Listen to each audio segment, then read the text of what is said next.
So, Charlie, before I do that, watch your podcast the other day. What's the F stand for in Friday?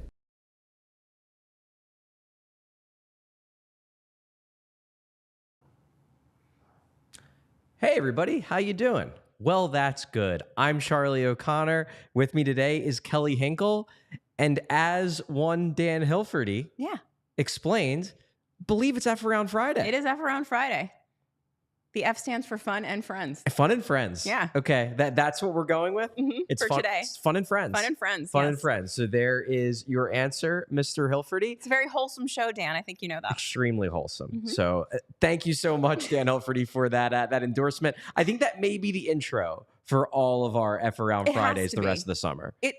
Like, I can't explain to you the feeling of like sheer joy that I felt when he said it, because like, first of all, wasn't expecting it, obviously. And second of all, your like retort was just like so quick and good. It's a Bill Matz thing. You're very witty. Yeah, just ask Bill. Yeah, it was fantastic. But in any case, it is good to be back for our end of week show. Yeah. And as the F Around Friday title implies, we just tend to mess around a little bit on Fridays. We have some fun conversations, a little bit less structured than a normal show. Today, however, we're going to talk, kind of jumping off from yesterday, where yesterday was heavy on the 2024 NHL Draft talk. We had Chris Peters on the show. We talked a bit about guys like Berkeley Cat and Consta Hellenius. Today, we're going to step in the time machine. We're going to go back a little bit. And we're going to look at, just not super in-depth, but just a quick look at the drafts of the last 10 years, starting with the 2014 draft, which perfectly is the first Ron Hextall draft. So we'll go through a little tour of the Hextall era. We have it on here. We have the good part of the Hextall era when it seemed like things were going the way we wanted them to. Then the bad part of the Hextall era when, in retrospect, things kind of went off the rails. Then the Chuck Fletcher era, which in retrospect pretty much was entirely going off the rails, I guess with the exception of that first year. Yeah. And then an early look at the Danny Briere era, the one draft that he has in his history, the draft from last year. But Kelly, I'm looking forward to this. Me too. We're mostly going to focus on the main thrust of it is best pick of each draft, and worst pick of each draft. I'm ready. And then we can talk about the other guys if we want to. I'm actually really excited because friend of the pod, Luke in Philadelphia, is in the chat. This is the first time I've ever seen him. Is that Luke Trauma? Yeah. Oh, man. I'm super excited. Luke Trauma is a longtime friend of the BSH radio pod, of BSH in general, and I guess now PHLY. Should have kept. Yeah, should have kept. He may have some relation to the legendary NHL Flyer Twitter account, which also has the legendary picture of Claude Giroux in the walking boot, but you can't actually see the walking boot. Yes, Luke, thanks for watching. Flyers Twitter royalty, really. Flyers Twitter royalty, a legend of Flyers Twitter from the good old days. But in any case, let us begin with the first Ron Hextall draft. Actually, the draft was in Philadelphia. This was the Philly draft, 2014.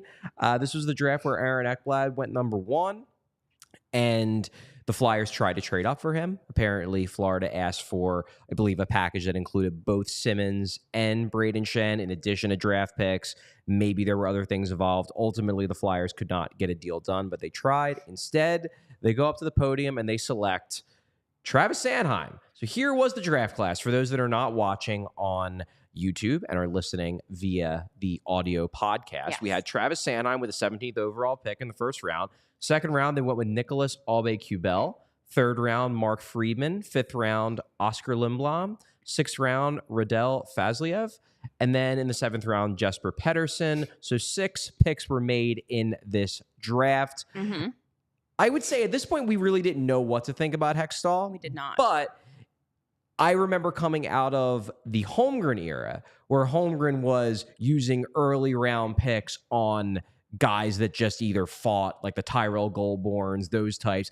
I remember being in the moment at least reassured that it seemed like he was going more, that Hextall was prioritizing skill a little bit more. Yeah. That was my thought. What was your thought in the moment? So I think generally, I remember everyone being pretty excited about the start of the Hextall era because A, it's Ron Hextall, Flyers legend.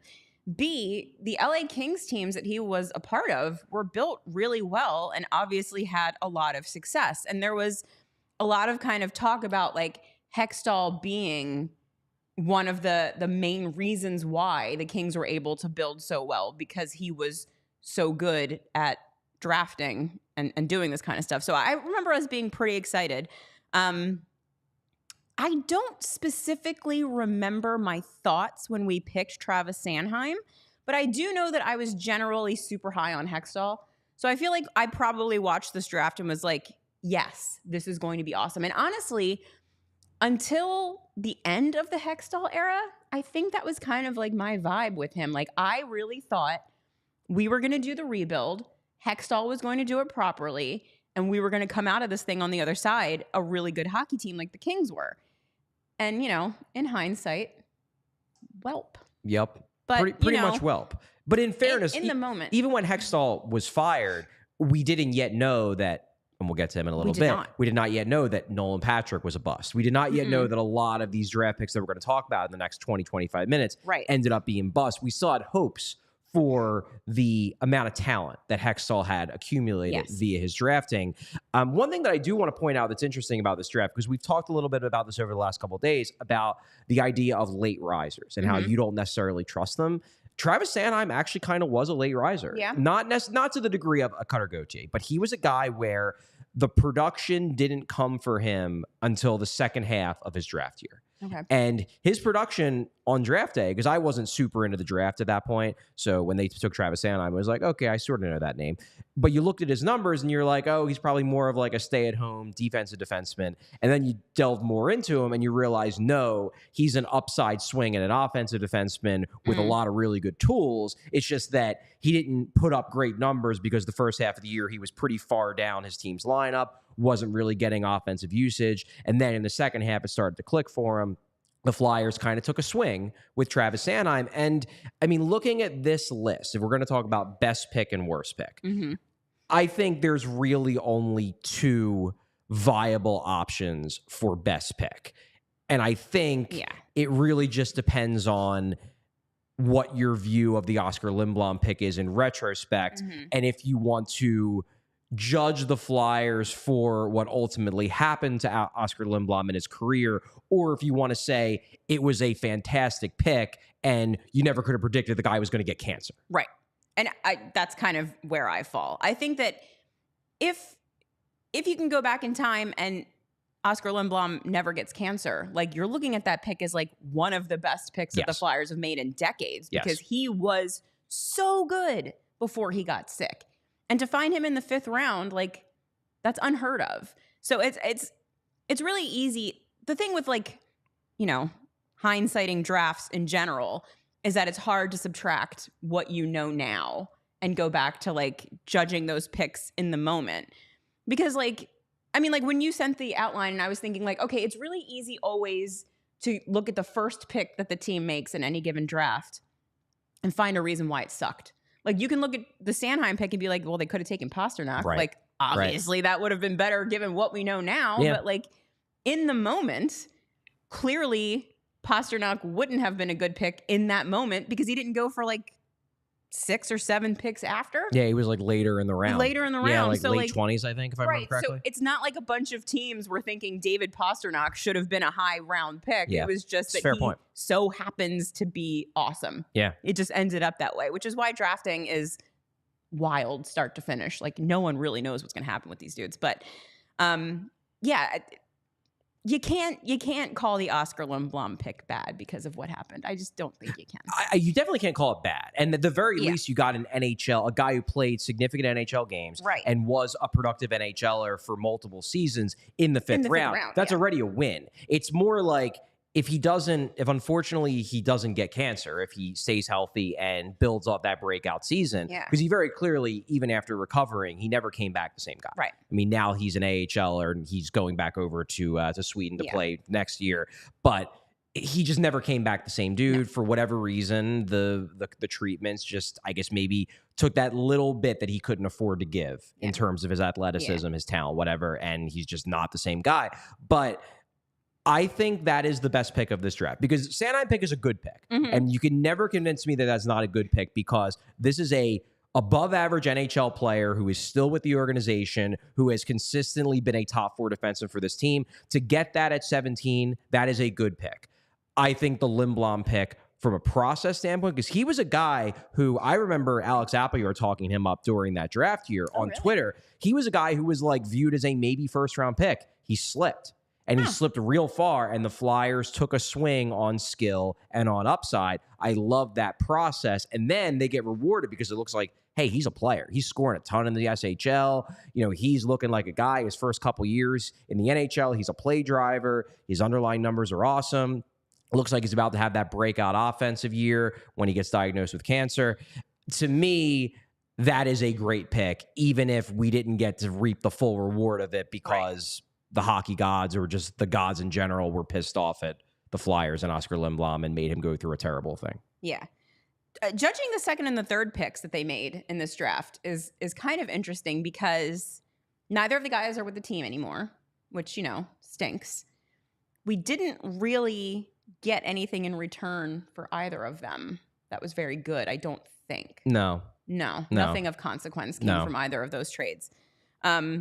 Friedman, I believe Aubé-Kubel was waived and claimed. Oh, that's right. Yeah, and I think Friedman was as well, right? Yeah. He was waived and claimed. So Friedman is like a nothing NHL wise, really. He's like a bubble guy. He got some games for the Flyers. He got some games for the Flyers. And he got some games for the Pens. Yeah, and he played for Vancouver this past year. Yeah. Had like a couple weeks where they were talking him up as a third pair defenseman, and then he ended up getting scratched for a bunch of the rest of the year. Yeah. And then Aubé-Kubel had a couple, like one legitimately really good year with the Flyers when he looked like he was going to be a mainstay fourth liner that pre-pandemic year, and then the next year he comes back, just not the same guy, and loses favor, and then he's gone.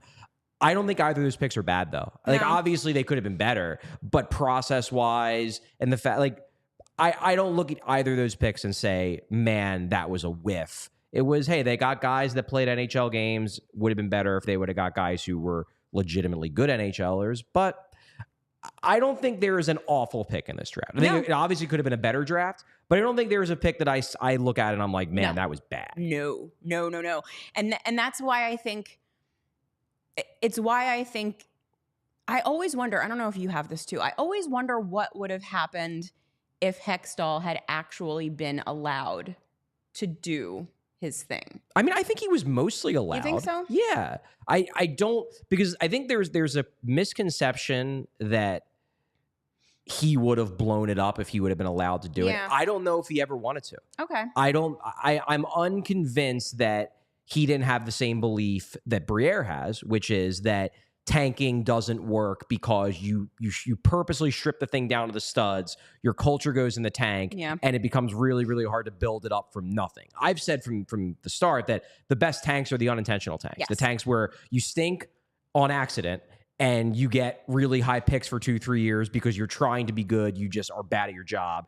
And then you keep some good players because you didn't tear it down. You just had no idea how to build a successful team. And then when those guys you drafted in those years where you accidentally stunk, they can join a team that isn't a complete and total dumpster fire. It has some pretty good players.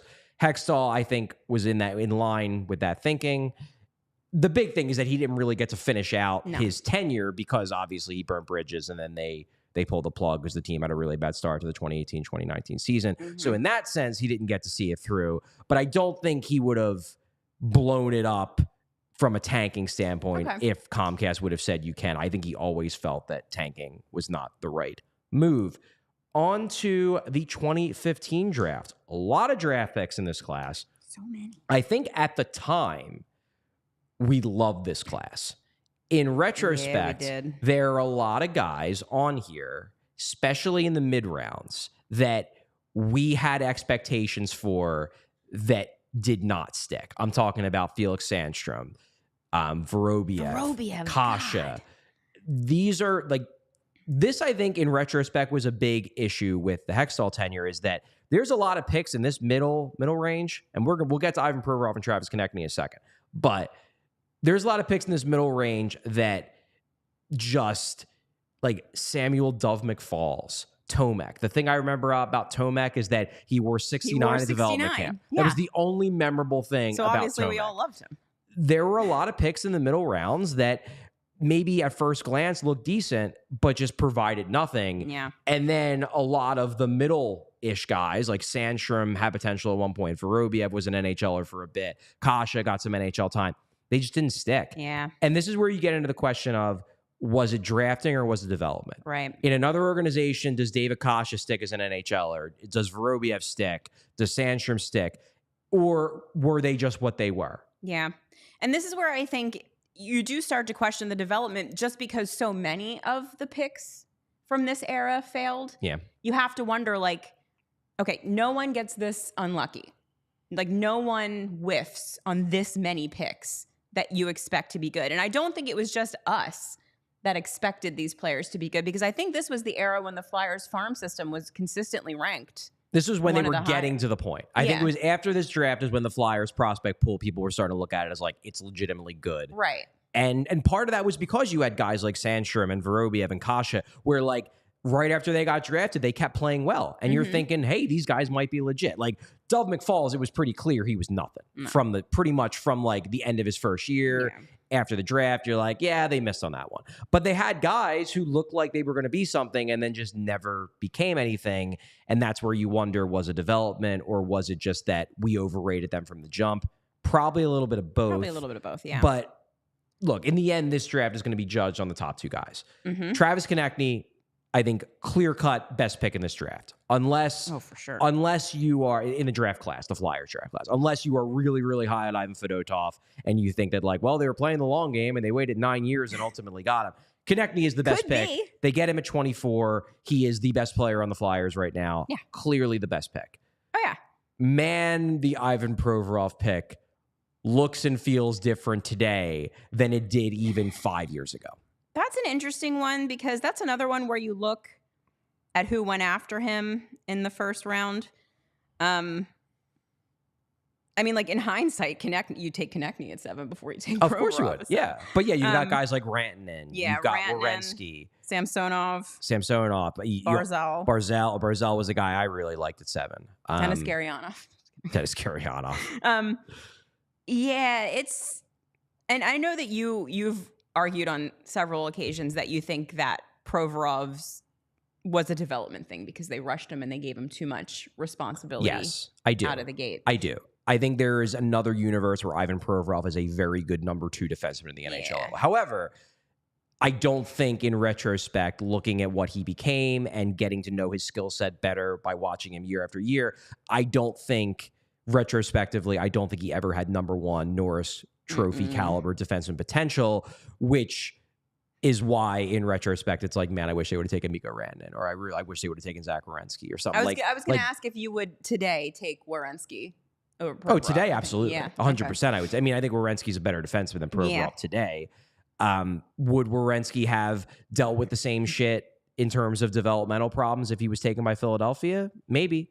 Maybe he gets full of himself too because he's thrust into a number 1 role immediately. I don't know. I don't know if you could take the shithead out of Ivan Provorov. Like, I'm not sure if that was drilled into him by the Flyers or if he's just that guy. No, I as someone who covered him, yeah, you would know better. I don't think, and it takes a lot for me to think that like someone is just an asshole. Yeah, I don't like. I don't think Ivan Provorov was always a tough guy to coach. Yeah, I think he got pumped up enough that he started to believe his own hype. And that was the problem. And if you just don't pump him up, we can get in the time machine and have him spend the first 3 years of his career as a second pair defenseman rather than a 25-minute-a-night guy, maybe he just develops differently as a player and as a person. Yeah, maybe. Never get high on your own supply, kids. Never get high on your own supply. So I would say Konechny, definitely best pick. Oh, easily. Worst pick, I mean, in terms of impact, Provorov might be because there were so many other guys better. But like then you look at guys like Tomek and Dove McFalls, and it's like, man, they got literally nothing out of those picks. Yeah, and Tomek in the 3rd round, like I feel like you can find, at least a bottom of the lineup serviceable NHL player in the 3rd round. And Tomek is none of those things. Vorobiev for me is the biggest disappointment. I really thought he was going to be something. I really thought like, oh shit, look what they found in the 4th round.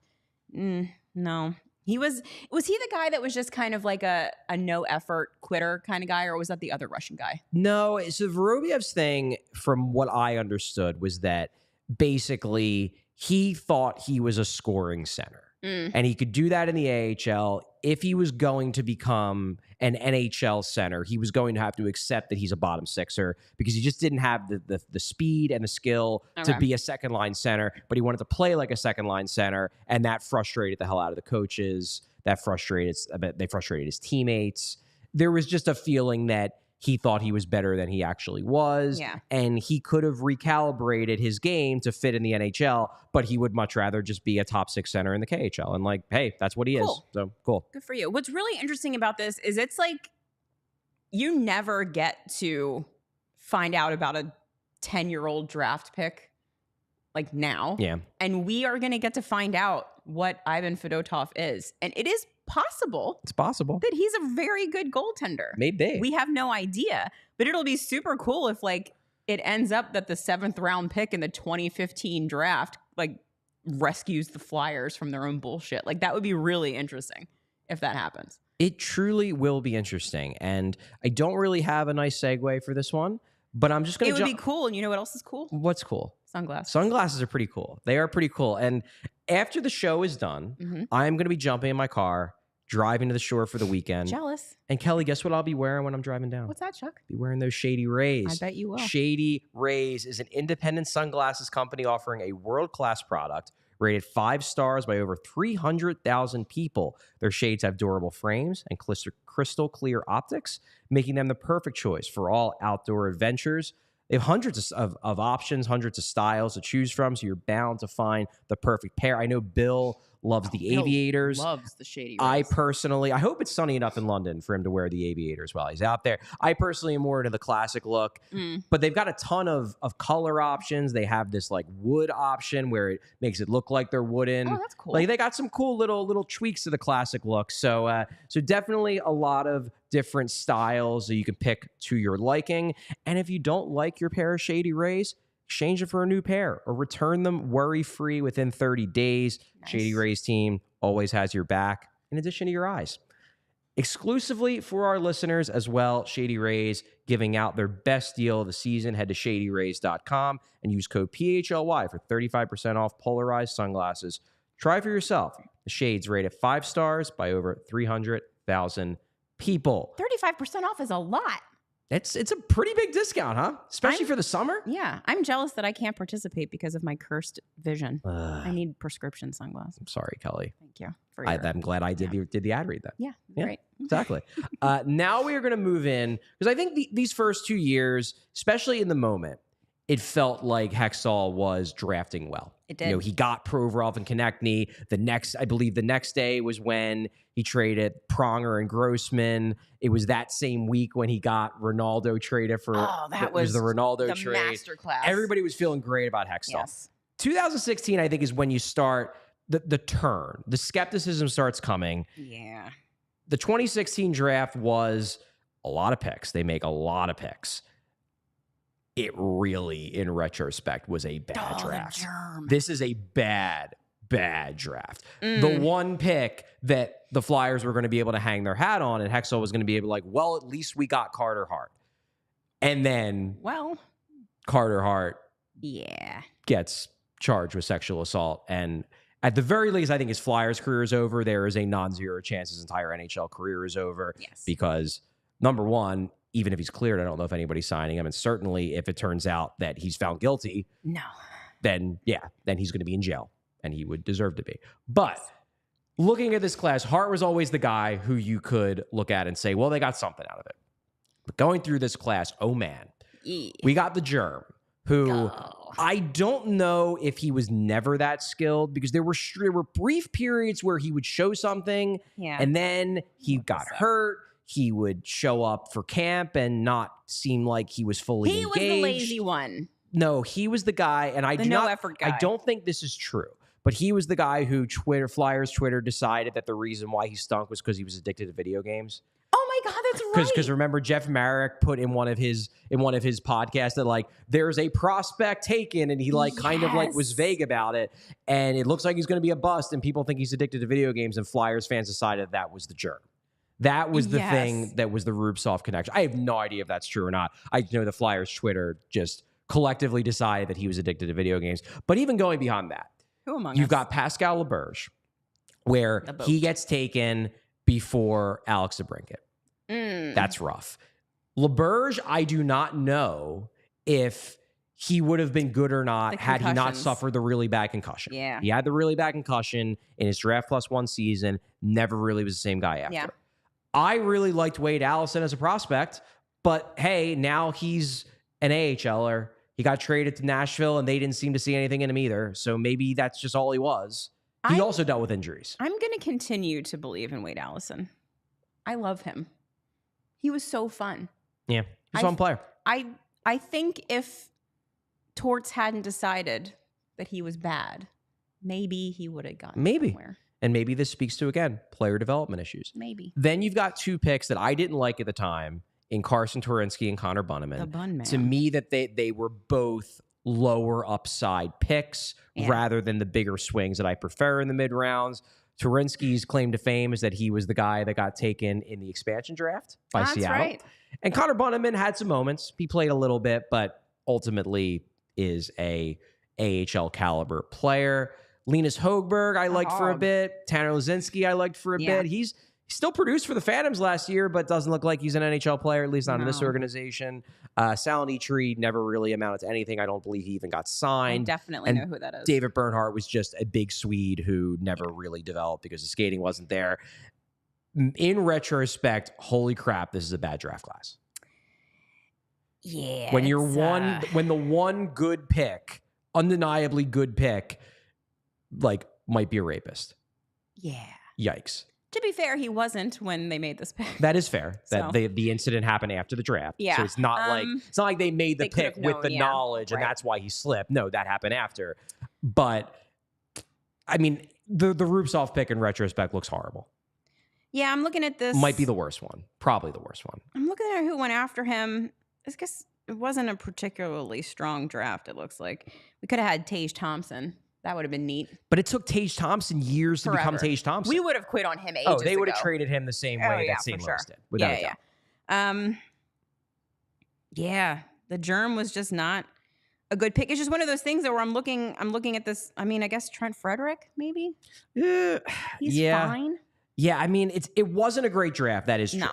But there were picks to be had, and the Flyers did not make them. Did not have them. Let's put it that way. They did not have them. Like, there were good picks before. Like, Boston hit a home run with Charlie McAvoy, obviously, but that was at 14. Yost, pretty good. Like, the Flyers trade down to get Rubtsov, but I believe their original pick was after McAvoy gets taken.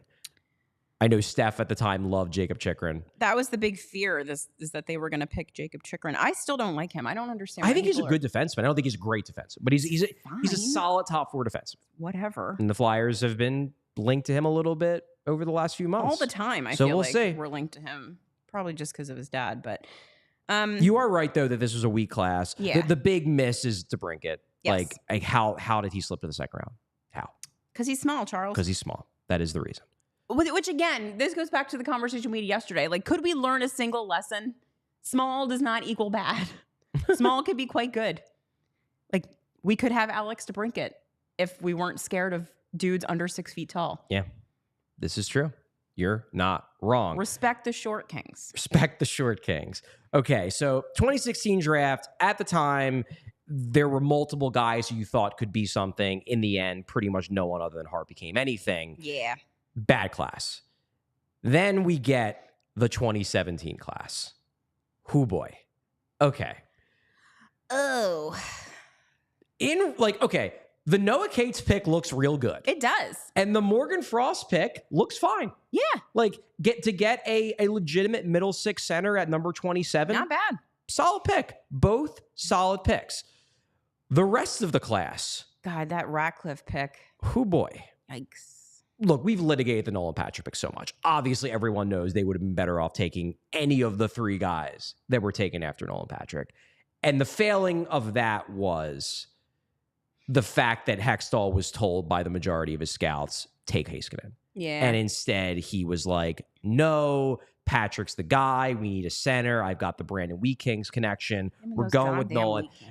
What I will say, and I know we would have been leading the charge on this in the moment, had he not taken Patrick, he would have gotten eviscerated. For sure. I mean, we would have killed him for it. In the sure. moment, that pick would have been super controversial, and we would have killed Ron Hextall for passing up on the sure thing, Nolan Patrick.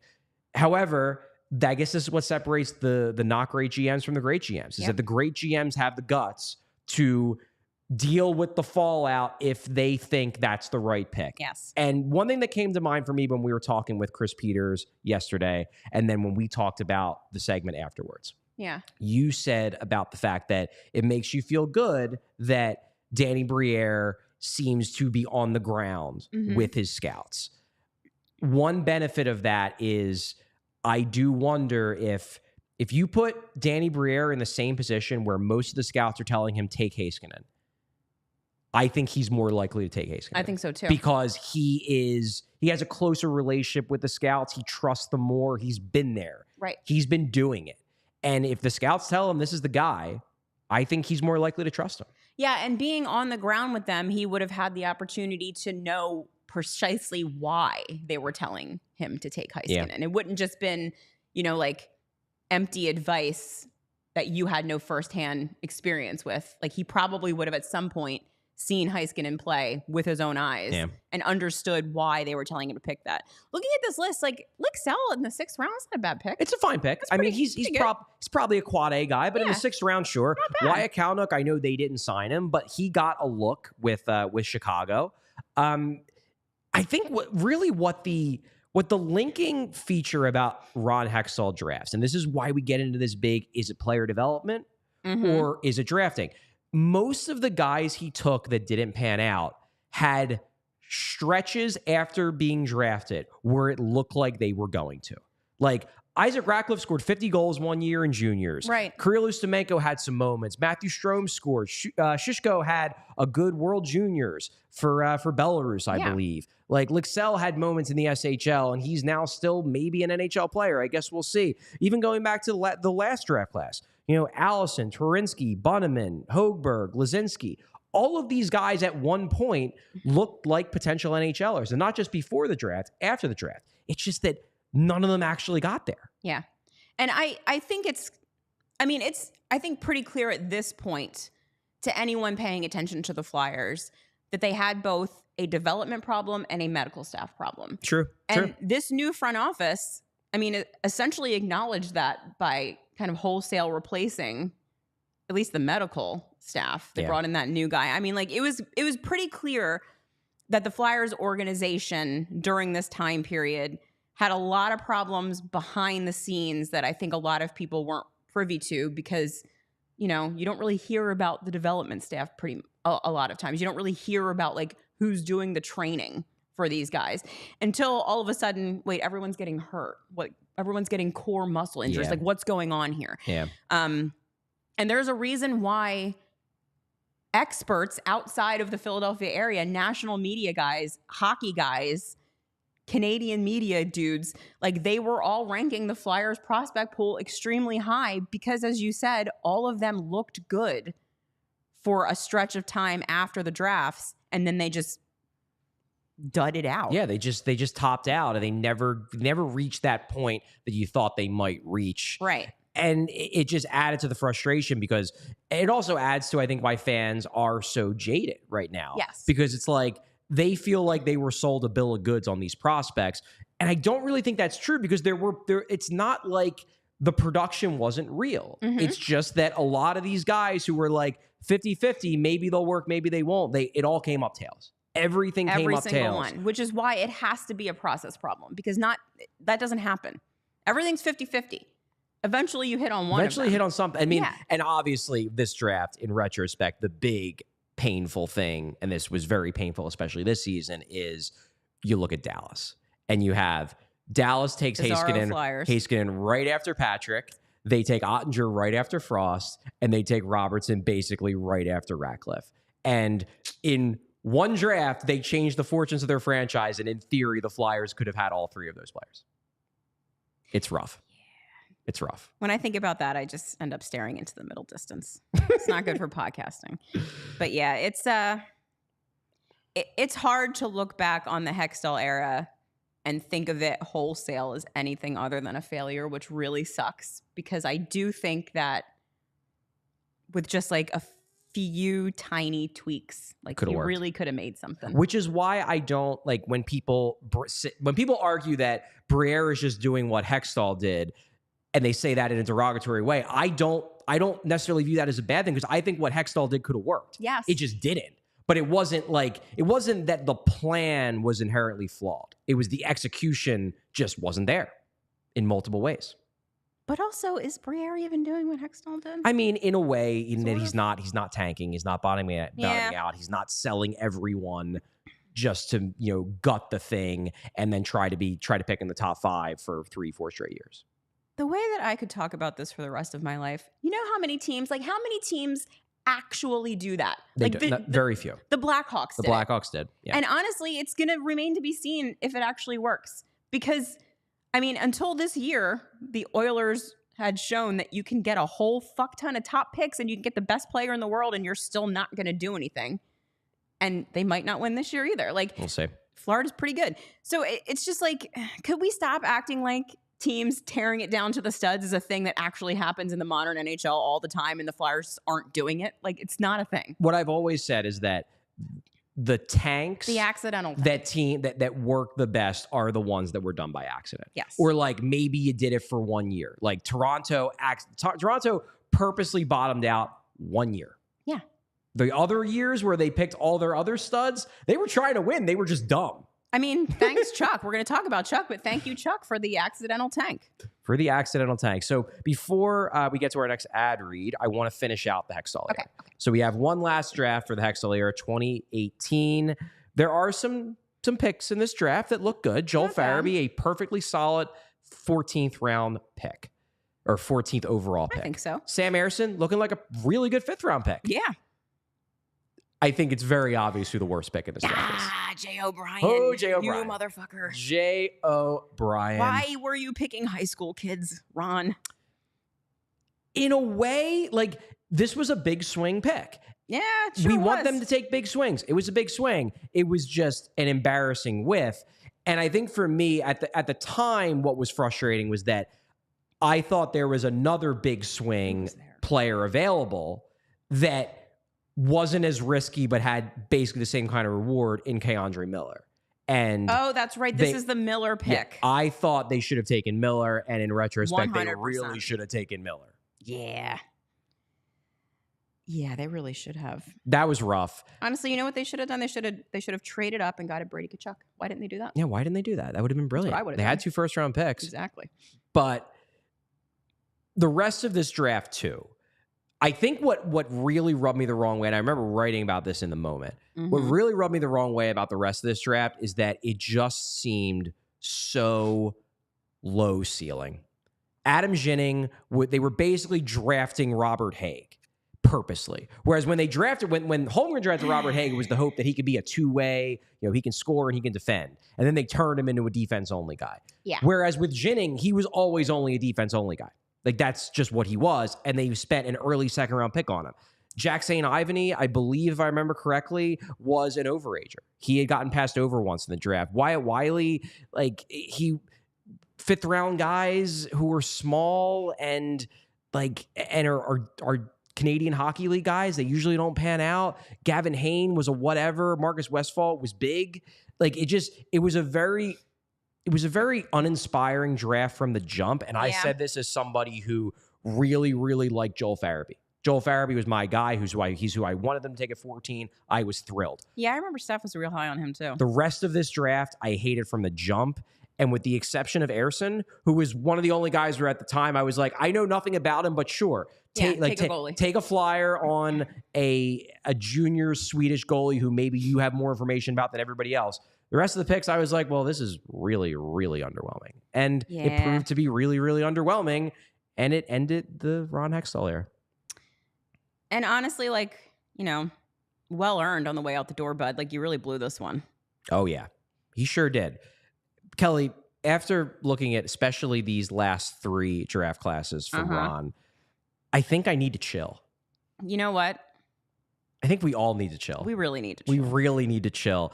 And I will say that I already have my cooler packed in my car with some Coors Light for some much needed chill time on the beach this weekend. Look, we've talked about Coors Light for a long time on this show. When you need to chill, the Rockies are there. Coors Light is there for you. We got the 2 early Phillies games this weekend. I'm sure both those games will create sufficient stress where a chill time is needed. Yeah. Coors Light, it's cold lagered, cold filtered, and cold packaged for a smoother finish. So make the most out of the times you choose to chill. Choose Coors Light. Get Coors Light delivered straight to your door with Instacart by going to CoorsLight.com/PHLY hockey. Celebrate responsibly. Coors Brewing Company, Golden, Colorado. What a time to be alive. What a time. Bringing the Coors Light right to you. You know it was not a great time to be alive, though? What's that, Chuck? The Chuck Fletcher era. You know what? You're not wrong. Hyperbolic, perhaps, but I don't know. I think we had some moments during the Chuck Fletcher era when we extremely wanted to throw ourselves off of the Walt Whitman. So, it wasn't the best time to be chilled back then. To be a Flyers fan. I don't even know if Coors Light had the ability to get us to chill. Good enough. As great of a chill merchant as that is. Not sure if it would have helped us through the Chuck Fletcher era. Nah. The first Chuck Fletcher era draft in 2019. This is when there was still hope. And the next season, the 2019-2020 season, very good season. So it's interesting to take a look at this draft. Not terrible. Not terrible. Cam York, I know at the time, everyone wanted Cole Caulfield. We did. It's possible that Chuck might have been right. Yeah, because Cole really has dropped off quite a bit. Really dropped off from his really hot start as the small goals boy. He's a good player. He's fine. But it looks like Cam York's a good player too. Yeah. And it doesn't look like Cole Caulfield at the moment is going to be a star. No. And if he's not a star, then getting a solid top 4 defenseman with the upside maybe to be a top pair guy when he's at a ceiling in Cam York might have been the better pick. Yeah, it was just more of a slow burn. And we have no patience. So that this is fair. Yeah. They get Bobby Brink because they trade down. They trade down, they get the additional second round pick. And they pick Bobby Brink. He looks good. I am still very high on Bobby Brink. I think that he needs to start doing, because we are stuck with John Tortorella for the foreseeable. He needs to start doing whatever is the thing that John Tortorella is asking him to do that he's clearly not doing well enough. And I think that he can stick in the lineup, and I think that his upside is just a lot of fun middle sixer. Yeah. And I like fun, Charlie. Fun players tend to be enjoyable to watch. He's awesome. He's tiny. He looks like he's 12. He does. He's fun when he's on the ice. Like, I need this kind of player in my organization because we've got to watch all of these games. And I would like there to be some fun in them. And Bobby Brink, I think, is just pure fun when he's like really going. In retrospect, this class is fine. I don't think it's great because the bottom half of the class, they got nothing out of it. Ronnie we'll see about Ronnie Attard. He's still in the mix. He seems like he could be. He could be something. He might just be a quad A guy, but he's in the mix, and he might be on the Flyers next year. And then we'll see what they have in him over a full season. Mason Millman, Serdia, Roddy Ross, Bryce Brzezinski. Brzezinski was the last guy who had a chance. Really, they did not sign him, or they're not going to sign him. I don't know if they've actually hit the deadline for that, but he will no longer be part of the Flyers organization by the end of the summer. Yeah. You just would have liked for them to have gotten one good pick in the later rounds. But if you come out of a draft with 2 clear-cut NHL players, both of whom might end up being above average NHL players, I think it's a solid draft. So Mason Millman in the 4th round, like he's gotten some looks. But he's been with the AHL team. He spent a lot of time in the ECHL. Look, I don't hate that pick from a process standpoint because what they were doing with that pick was he was super tiny, had a lot of things to work on, but he could skate. Yeah. He's a really good skater. And it's like, you know what? In the 4th round, take a swing on a guy with one elite characteristic. Yeah. It just didn't turn into Didn't anything. work, yeah. But I didn't hate the process and thought process behind the pick. No, and it's hard to get mad about a 4th round pick not hitting. Did Bill like Roddy Ross? I feel like that name is something that Bill would have glommed onto immediately. He liked Roddy Ross because he sounded like a wrestler. Yeah, exactly. Sounds like a wrestler. Yeah, that's what my exact And we thought. have a lot of people here in our comment section basically saying this was the alliteration draft. Oh man, it was. We got Bobby Brink, Mason Millman, Roddy Ross, Bryce Brzezinski. Oh, I forgot the best thing about Bobby They went Brink. heavy with the double letters. His name is Bobby or Brink. Yeah. His parents knew what they were doing. Like, this kid rules. I really need him They to were stick with on the Flyers. manifestation trend before manifestation got big on And TikTok. they did it. And they did it. Love that for them. Although he's not a defenseman, so there's that. Yeah, but, he'd be scoring goals. He'd be scoring goals. Bobby Orr did score a lot of goals, especially for a defenseman. Yeah. Okay, next draft class. This is a small one because this was in the height of the Chuck Fletcher is going for it era, and he traded away a lot of picks. Yeah. That'll be a theme in the next draft as well. But this draft, you had 5 picks. We got Tyson Forrester at 23. We get Emile Andre, 2nd round pick. We get Zayd Wisdom in the 4th round. Elliot Desnoyers in the 5th. Connor McLennan in the 6th. So the Forrester pick is looking real good. Real good. Real good.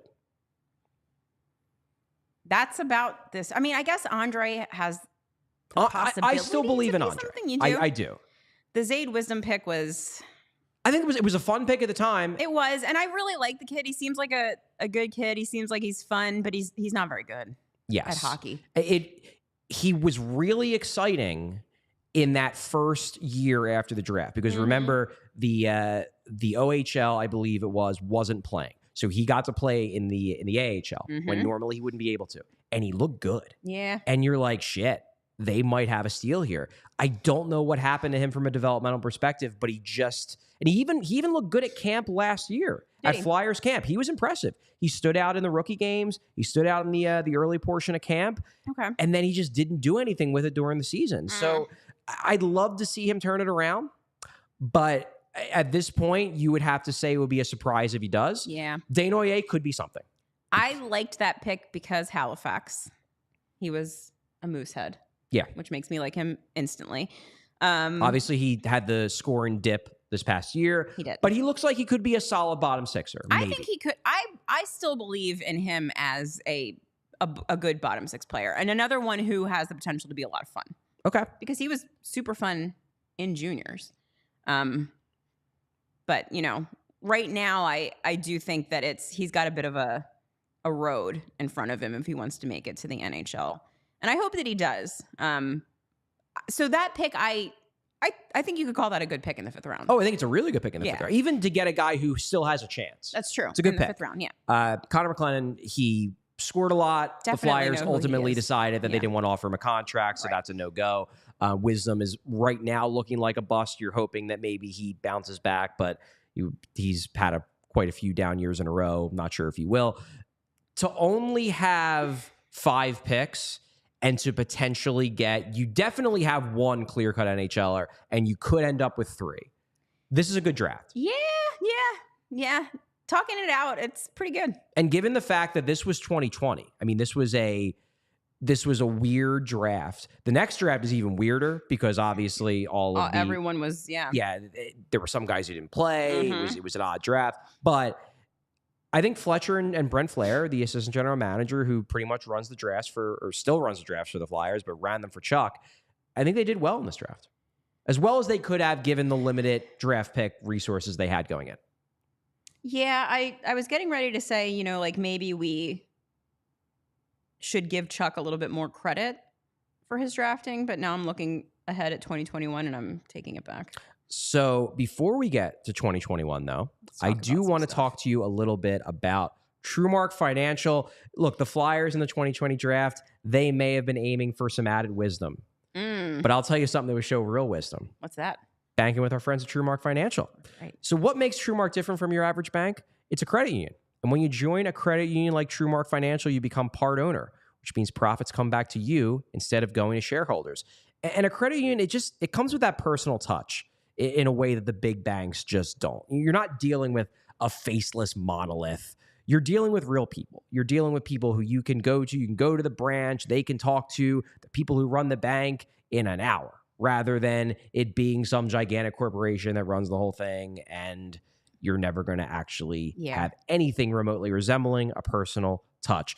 With TrueMark Financial, you're getting a banking option with better rates, lower fees, better return on savings, and more flexible options, but with all the same digital tools and tech that the big banks have. Which is nice. It also has local roots, headquartered in Fort Washington with 24 branches in the Philly area. So head over to truemark.com/PHLY to learn more or to find a branch near you. That's truemark.com/PHLY, federally insured by the NCUA. We are going with the 2021 draft, the third of the Chuck Fletcher drafts. Now, there is a conspicuous absence of a first-round pick. Where in did this it go, draft. Charlie? Where did it go? Where'd it go? I wonder what happened. I believe. I'm sure they probably got something really good. Oh, for they it, got right? they got real good value. You don't trade for a first round pick for no, something a bad. mid first round pick. This was, I believe, the 13 or 14. 13 or 14. Yeah. This was a high first round pick. Must have been something real good. It was one Rasmus Ristolainen. Oh, it was Ristolainen. Sure was. So first round pick is gone. Womp. Because they traded for Risto in retrospect. Actually, not even in retrospect. At the time, bad. An extremely questionable decision. So they leave themselves without a first round pick. They do have their second, third, fourth, fifth, sixth, and seventh round picks in this draft. And for those not watching on YouTube, second round pick was Samu Tuomaala. Third round pick, Alexei Kolosov. Fourth round pick, Brian Zanetti. Fifth was Ty Murchison. Sixth, Ethan Sampson. Seventh, Owen McLaughlin. Now we're getting into the drafts where the jury is still out. But out of these six, I would say you have two clear-cut legitimate prospects in Tuomaala and Kolosov. Yeah. You have one in McLaughlin who's a maybe. Is he? He's one of their best center prospects. Now, I'm granted, tell you what, Charlie. That I don't know that, a goddamn thing about Owen McLaughlin. He's a local guy. Is he? He's a local from kid. here? Yeah. Oh, well, in that case, I'm all in. I think he's from like the Valley Forge area. He's a local kid. He's currently at North Dakota. Had a legitimately really good year. Okay. With them, point per game. He Good plays hockey plays like a center. I don't know what he's going to be, but he's a legitimate prospect. And the Flyers seem to have some faith in Ethan Sampson. Okay. I am not as high on him, but he's in their AHL system. He's a right-handed shooting defenseman. Maybe he plays. Wasn't you never know. Zanetti going to be a thing there for a little while? I feel like I mean, never good. He's big-ish. He's been in some World Juniors. Okay. I don't know where that's going to go. To me, Zanetti and Murchison are probably bus. But as usual with a Brian, am I right? Yeah, you and your Bryans. Sorry. But anyway, real ones now. I would say Tuomaala and Kolosov currently are top 10 prospects in the system. Yes. McLaughlin and Sampson are at least in the system, and they're maybes. Okay. So not a great draft, but you put yourself behind the proverbial 8 ball when you trade away your first round pick for fucking Rasmus Ristolainen. Yeah, and as good as Tuomaala might be, he falls into the Bizarro Flyers Dallas Stars situation because they took Stankoven right after him. Yeah. Tuomaala, though, it looked like this time last year, I would be calling Tuomaala a bust, and I'd be like, man, this is a really questionable draft for the Flyers. He had a real good year last year. He did. Comes over, solidifies himself as a clear-cut, above-average AHL player at a young age. He's fast. He would bring, I think, a speed element that this team is really embracing with the new Tortorella style. He's turned into, to me, a legitimately exciting prospect. Now, I don't think he's a top sixer. Right. I think he is a nice, speedy bottom sixer. Like maybe kind of like an Andrew Cogliano. Okay. Like those types of guys where they know their role. They know their role, and the role is to be fast and quick and to just wreak havoc when you're on the ice. And I think he's embracing that kind of role. So I'm excited about Tuomaala, but I don't want anybody to think that he's like a star. He is a guy that he's one of the guys that I'm hoping gets a longer look with the Flyers this season because I do want to see what he is. You know what I mean? Yeah. Like we've talked a lot about how next season is going to be another season when you want to learn what you've got in some of these kids, and Tuomaala is one I think I would like to see a longer look at. From what I've heard, Tuomaala, they think he needs another year. Okay. But if he gets off to a real strong start, maybe that changes the timeline. Yeah. I don't think he's making the team out of camp. Let me put it that way. Injury call up probably. Injury call possibly, or maybe he just breaks the door down and earns it. Sure. Now we're on to the final draft class of the Chuck Fletcher era. They did take a player in the first round this year. He will never play a game for the Philadelphia Flyers, but they did use a first round pick. The 2022 draft, of course, is the Cutter Gauthier draft. William. They took him 5th overall. Billy Goat, as some people call him. 3rd round, they take Devin Kaplan out of the U.S. National Team Development Program. In the 5th, they take Alex Bump. The 6th, Jonesy's favorite prospect, Hunter McDonald, baby. He's going to be something. The 7th, they have Santeri Solku and Alexis Gendron, I believe. I think it's Gendron. Marty Gendron's kid. He's a Flyers scout. This is a tough one to evaluate because we are still so close. Yeah. Like it just happened. Devin Kaplan, I think, has upside as a legitimate prospect. He's more of a project, but there's something to work with there. He could be a good middle 6 winger, maybe, who's big, who brings a unique element. Alex Bump had a good year this past year. Name. He's a college guy. Some people I've talked to in the Flyers organization, they bring him up as a potential diamond in the rough guy with legitimate skill.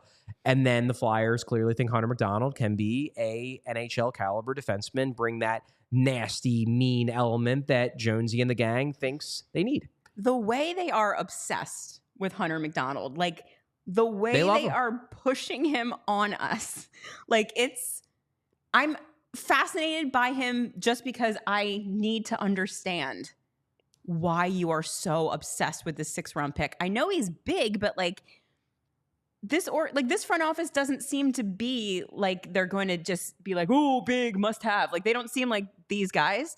So the fact that they're so obsessed with him, like I need to know what they are seeing. Like, do you know what they see in him is they see a guy, their view of him is that number 1, he's huge. Number 2, he's mean. So he's not just big. He hits and he hurts people. So they love that. We love that. They also think that while he's never going to be an offensive dynamo, they think he moves the puck well enough to be a complement to a puck mover and not be a liability offensively. I have some skepticism because generally speaking, guys that score as poorly as he did at the college level, they don't translate to the NHL level. Right. I guess there are always outliers, and they believe that Hunter McDonald is going to be an outlier. We'll see if they're right. And here's the thing, I've been saying it over and over again. I 100% trust this front office. So I'm inclined to believe there must be something there because I just don't yet have any reason to think they're stupid. So I guess we'll see. I'm super high on Devin Kaplan for a very scientific reason. What's that? I somehow ended up sitting next to his billet dad at the Chicago Pearl Jam show. Oh, did you? He was showing me pictures of Devin Kaplan on his phone. It was extremely random, but so obviously Devin Kaplan's going to be a star because his billet dad is a Pearl Jam fan. It's science. Yeah. Great taste. Can't argue with it. There we go. I don't want to talk about William. Fuck that dude.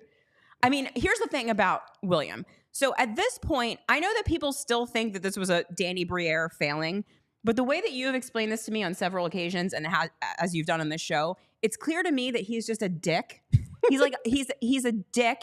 He's got a bad attitude. He's probably not the kind of guy you want on your hockey team. We don't know yet if he's going to be good. He's probably going to be good. I'm not going to pretend he's not. He's probably going to be good. You would assume he's going to be a pretty darn good NHL player. But I don't think outside of giving him exactly what he wanted, which by the way, never would have worked with John Tortorella. If you have someone who's making demands on you as a 19-year-old who's never played an NHL game, you're going to bring him into a John Tortorella run hockey team and think that's going to go well? It probably wouldn't have. He probably would have hated him and he would have been a little piss baby about it, like Ivan Provorov. It's just I don't want to relitigate this draft for the rest of my life. And I feel like we're probably going to have to, but the Flyers did the best that they possibly could with a real shit situation. Hopefully Jamie Drysdale ends up being something. Remains to be seen. But you ended up with a solid prospect in exchange for someone who was never going to play for your organization. The bad thing about all of this is now I don't ever want to take another American kid ever again. They have too much control. I need these children to be locked up in prison. They have no choice. No, this is extremely not the way that I feel about anything. But after this happening, No, if I draft you onto my hockey team, you are stuck with me until I say otherwise. So I am now scared of all the U.S. national development team kids. Like the college thing seems scary. Like you don't want to draft anyone else that could have possibly been poisoned. Which by is Cutter an Gauthier. irrational response. Very stupid. Yes. I'm not going to pretend any of this makes sense. But like, it's just frustrating because we were so excited about getting a pick that high. Yeah. We were so excited about drafting him. He seemed to be super psyched to be joining the organization. It all just sucks. At one time, he was. The way it did. He was it just at one sucks. point. Yeah, it's a bummer. But I do think that when we look at this draft class, you need to basically in your head erase Cutter and think of that as Jamie Drysdale. Yeah. And then you're evaluating the draft class basically, well, Cutter Gauthier turned into Jamie Drysdale. So in Jamie Drysdale, you get a guy who was the 6th overall pick in 2020. Yeah. If he becomes a stud, then that is functionally your 2022 first round draft pick. Right. And we shall see. And that'll be good. If that happens, I think you can look at this and be like, okay, we did all right. Because the rest of them, I don't know. Yeah, I mean, Kaplan, Bump, and McDonald look like they'll at least have a chance. Yeah. McDonald maybe wouldn't have had a chance at another organization, but he's found an organization that values what he is, and they're going to give him a look. I mean, he's going to get NHL games. I mean, clearly. Whether he stinks in those games remains to be seen, but he's going to get a shot. 100%. I mean, it's very clear that there's like no universe in which Hunter McDonald is not getting a look on the Flyers because they're obsessed with him. Maybe he ends up being Bill Matz's new favorite player. I don't know. But it's just so weird. Like there's not a single prospect in the organization that they talk about as much as Hunter McDonald. It's fascinating to me. Like I really can't wait to see him actually play an NHL hockey game because I need to know why the hype. Why so obsessed? Why the hype? Yes. And now we'll close it out with the first Ron Hextall draft. We talked a lot about this week. The 2023 NHL Draft. Danny Briere. Obviously headlined by Matvei Michkov. We got Oliver Bonk. We got Carson Bjarnason. We got Zvragin. We got Denver Barkey. Cole Knuble. Alex Chernik. Carter Sotheran. Ryan McPherson, one of two twins. We'll see if they pick the right twin. And then Matteo Mann. We just don't know. We just don't know. Obviously, Michkov is now the hope of the organization. Bonk looks like a great pick. Barkey looks great. I mean, right now, this looks like a fucking great draft. But again, you could have said like, looking back at, like, for example, the Hextall draft in 2016, like, when we still thought the Germ was going to be good. LeBurge, Hart, Allison, Lazinski. You're thinking that draft is going to be great. We'll have to wait and see. I will say I like the process of this draft. I like the big swings on skill with Michkov, with Barkey, with Chernik, with Sotheran. Bonk looks like might have been a pick where they saw more skill than everybody else did, maybe.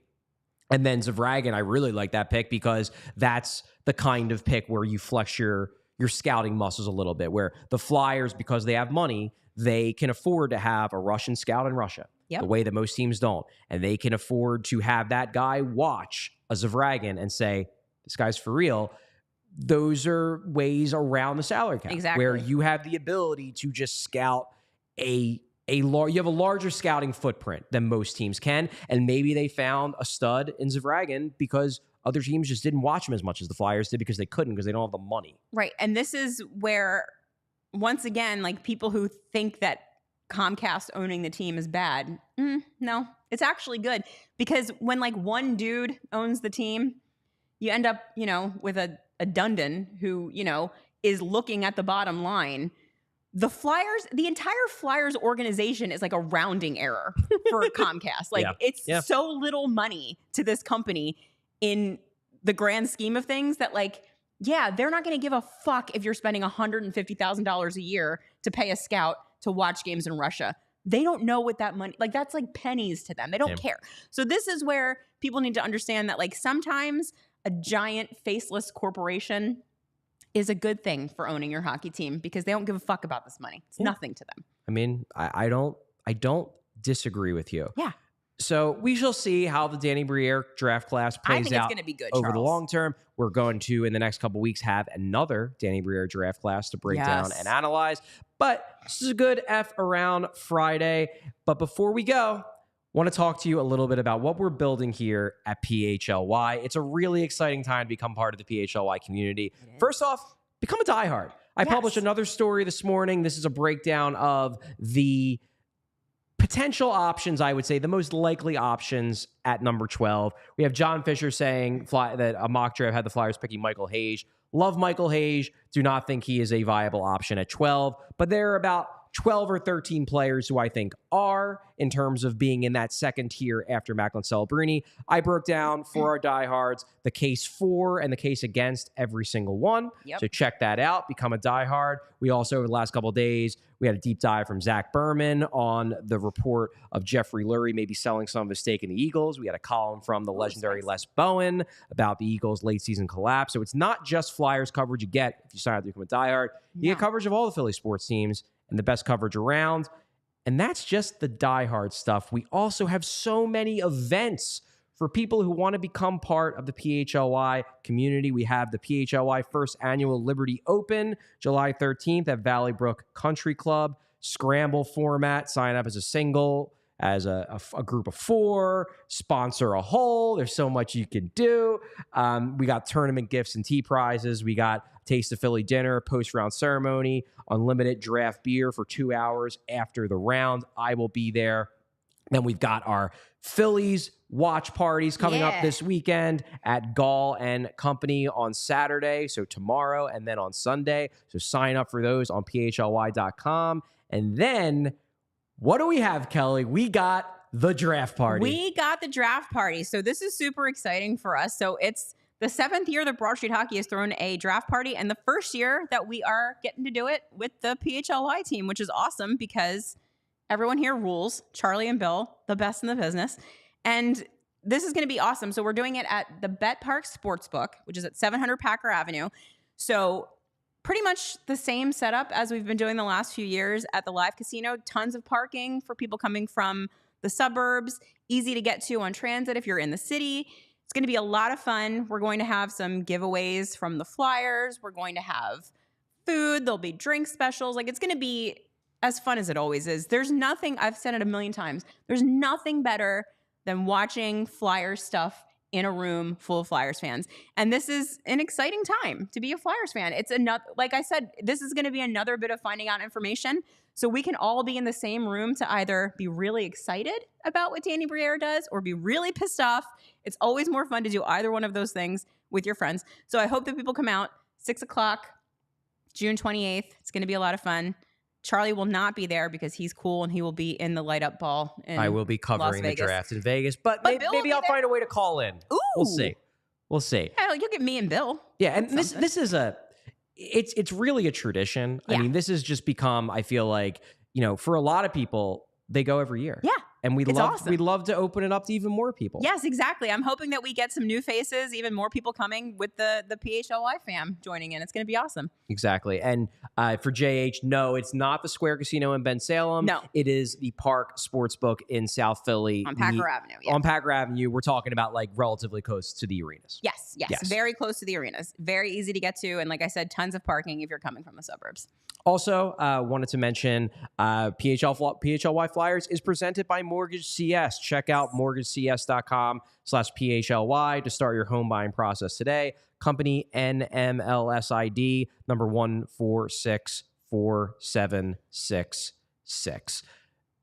Kelly, thanks so much for joining the show today. Thanks for having me. It was a good F around Friday. Thanks again for the intro by Dan Hilferty. And I hope all of you have a great weekend. We will see you on Monday. We